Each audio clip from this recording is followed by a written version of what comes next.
안녕하세요. 정치를 쉽게 풉니다. 정치의 쉽다!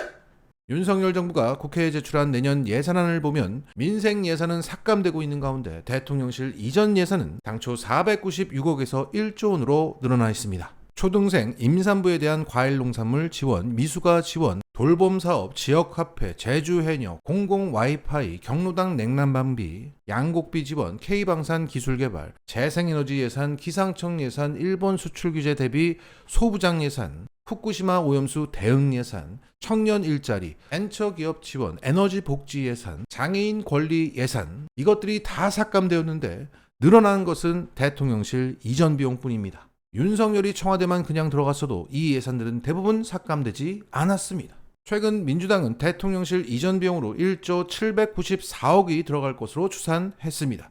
그리고 오늘 MBC 취재에 따르면 사이버 사령부 이전으로 민주당 추산에서 111억 원이 또 늘어났다고 합니다. 지금의 환율처럼 차다가 일어나면 계속 늘어만 갑니다. 자, 여기에 대해서 대통령실은 이것이 허위 주장이다. 국힘당은 기적의 계산법이다. 이렇게 반박하고 있습니다. 자, 민주당의 계산법은 이겁니다. 내년 예산안에 1,539억과 예비비 400억이 이미 책정되어 있다. 그리고 내후년 예산안에 400억 정도가 더 들어갈 것으로 예상된다. 그리고 국방부, 합동참모본부, 연쇄 이전 등으로 8천억이 더 들어간다. 그래서 1조 원이 넘는다는 겁니다.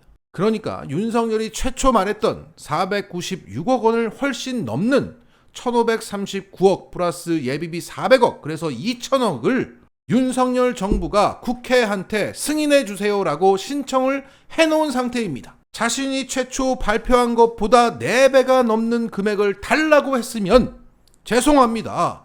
이래저래서 내가 4배가 더 늘었습니다. 이렇게 설명부터 하고 따지는 게 상식입니다. 그런데 어떤 설명도 없이 허위다, 기적의 계산법이다. 이게 뭡니까? 자, 지금 윤석열 정부는 욕설 사태 수습하는 그 방식과 똑같은 방식으로 날이 갈수록 늘어만 가는 이 대통령실 이전 비용 문제를 처리하려고 합니다. 그러니까 지금 당장은 사과하거나 설명하지 않고 나중에 하다 보니까 좀 늘었습니다. 제가 검사를 좀 오래 하다 보니까 말이 좀 거칠게 나왔네요. 그냥 이렇게 넘어가려고 하고 있는 겁니다.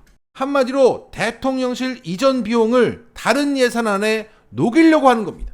녹이려고 최대한 숨겨서 축소해서 나중에 살짝 유감 표명하고 넘어가려고 하는 겁니다. 자, 이런 생각을 그들이 가지고 있다는 것을 오늘 한겨레 단독 보도를 보면 잘 알 수 있습니다. 국방부 35억 원 낙찰 차액을 대통령실 이전 비용으로 사용한 것이 확인됐다. 자, 여기서 낙찰 차액이라고 하는 것은 정부가 사업을 발주하면서 최종 선정된 업체의 낙찰 가격이 애초 배정한 예산보다 적어서 생기는 잔액을 말합니다. 자, 예를 들어서 원래는 100억이 들어간다고 돈을 탔는데 70억으로 낙찰되는 바람에 30억이 남을 때 그 30억을 낙찰 차액이라고 하는 겁니다. 자, 이 낙찰 차액은 수요 예측을 잘못해서 예산이 많이 책정해서 발생한 만큼 사용하지 않는 게 원칙입니다.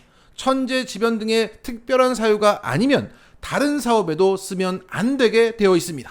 그런데 윤석열 정부는 이걸 땡겨서 대통령실 이전 비용으로 썼다는 겁니다. 자, 기사를 볼게요.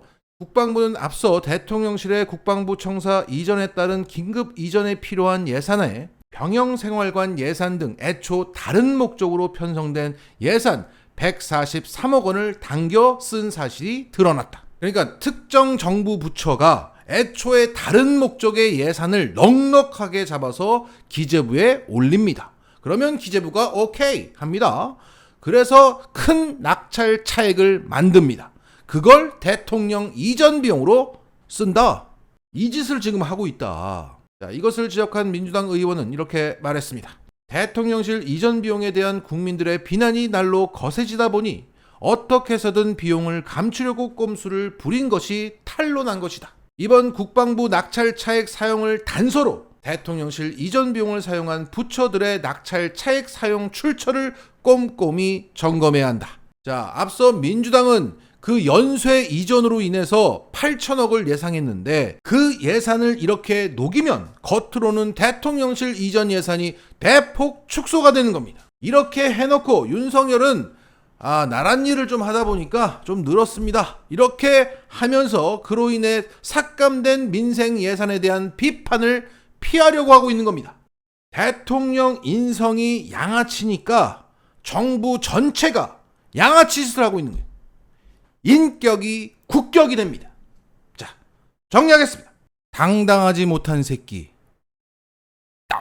최근 오세훈 서울시장은 외국인 육아 도우미를 도입하자라고 말해서 적지 않은 논란을 일으키고 있습니다. 그러니까 싱가포르에서는 외국인 가사 도우미 월급이 38만 원에서 75만 원 수준이다. 그런데 우리나라 육아 도우미 월급은 200~300만 원으로 비싸다. 그래서 싱가포르처럼 외국인 육아 도우미 정책을 적극 추진하자라는 것을 국무회의에 참석해서 제안했다고 말했습니다. 그러자 일반 시민들은 이거 말도 안 되는 정책이다 라고 하면서 부정적인 반응 일색이었습니다. 여기에 오마이뉴스에서는 이것을 팩트체크까지 했습니다. 현재 싱가포르의 이주 가사 노동자의 월 평균 최저급여는 45만 원에서 57만 원이다. 그래서 오세훈의 말이 전혀 근거 없는 말이 아니다. 하지만 현재 싱가포르의 숙련된 이주 가사 노동자 월급은 100에서 150만 원이다. 게다가 싱가포르에서는 고용 부담금 30만 원이 추가로 발생되고 있고 생활비, 교통비 등등에서 20만 원을 추가로 지급하게 하고 있다. 그리고 의료보험에 가입시키려면 30만 원에서 50만 원, 그리고 알선비 50만 원을 지급해야 한다. 게다가 오세훈이 말한 것은 가사 도우미가 아니라 육아 도우미라 더 민감하다.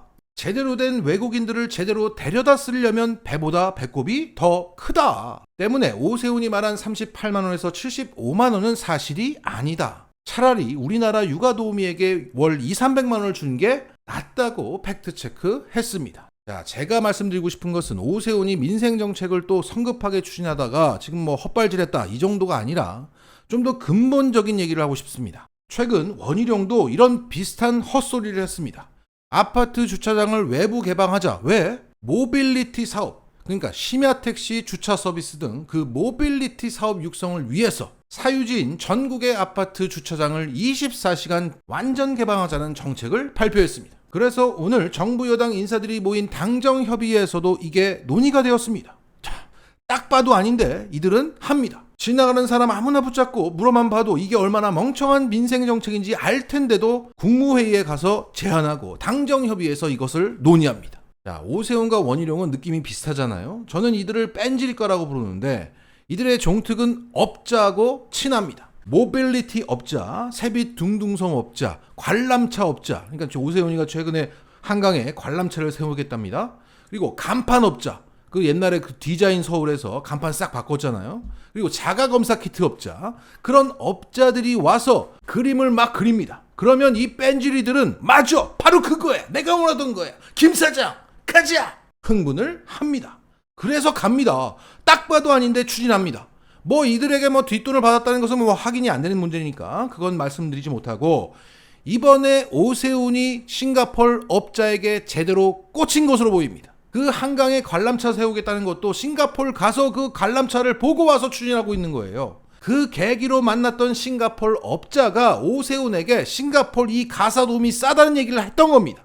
그래서 가고 있는 거예요 지금. 싸네? 우리는 비싸네? 가는 겁니다. 자, 오세훈이가 좋으면 찍으십시오. 그런데 딱 한 가지만 기억하세요. 오세훈은 업자에게 꽂힌다. 꽂히면 진짜 이상한 게 나온다. 그 점을 유념하시기 바랍니다. 자, 정리하겠습니다. 오세훈에 대해 재미난 기사를 쓰고 싶은 기자는 오세훈이 누구를 반복해서 만나는지만 보면 됩니다. 거기서 납득할 수 없는 게 나온다. 마치겠습니다.